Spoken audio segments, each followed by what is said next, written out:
It's got to be a better way to be able to make a living, and I can't do that here because I'm gonna tell you right now, somebody's gonna get hurt, and I'm not gonna be the one getting hurt. They're not gonna jump on me out there in the parking lot because I'm doing the boss's job because he can't do it for himself. All right, they should give me the title. You don't realize you don't need that title to be a leader. No, you don't. And speaking of that, I want you guys to really, really take a look at my last podcast that I have, 5 Levels of Leadership. Oh, it talks about entry level all the way up to the pinnacle, that 5th level, which is legendary. Episode 22, 5 Levels of Leadership. You can find me on YouTube at The T Patrick, or you can find me on TikTok as well as Cat Daddy in the Mix. You know what it is. Check it out if you don't want to know what I'm talking about. 5 levels.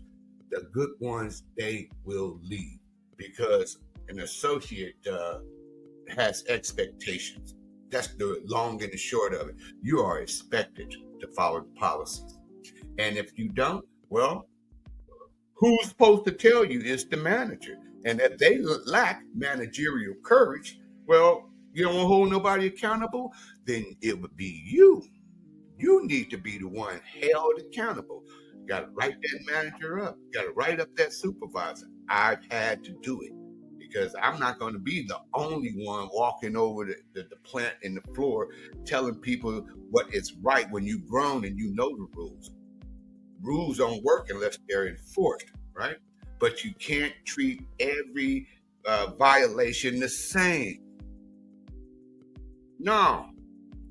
Wearing a Dallas Cowboy hat to work when you're not supposed to wear it, it's not the same thing as making a threat of violence. One of the cardinal sins. It's not the same as robbing the company blind because you wore a hat. That's the problem with the broken window theory. They would treat both of those the same.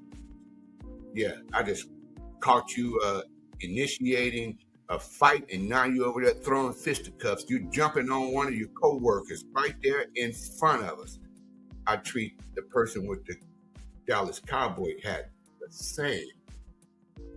I caught you. No, it doesn't work like that. Because when you take care of those small issues, you can be able to deal with the bigger ones. And the small issue is admitting that you lack managerial courage. Admit it, okay? You're the one. You're the one who refused to say something. Let me bring it back. I want to pull this branch down so you can be able to pluck this fruit. I want you to get this message. And if you are still here, still hanging in with me, you're about to get the jewels of knowledge. You're about to get that caveat, that word to the wise. Here it is. Do you have things in your life that you haven't addressed?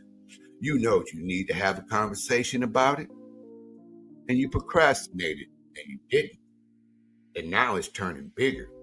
It may be a conversation that you need to have with your parents, a conversation you need to have with a sibling, a conversation you may need to have with your child, maybe even one of your neighbors.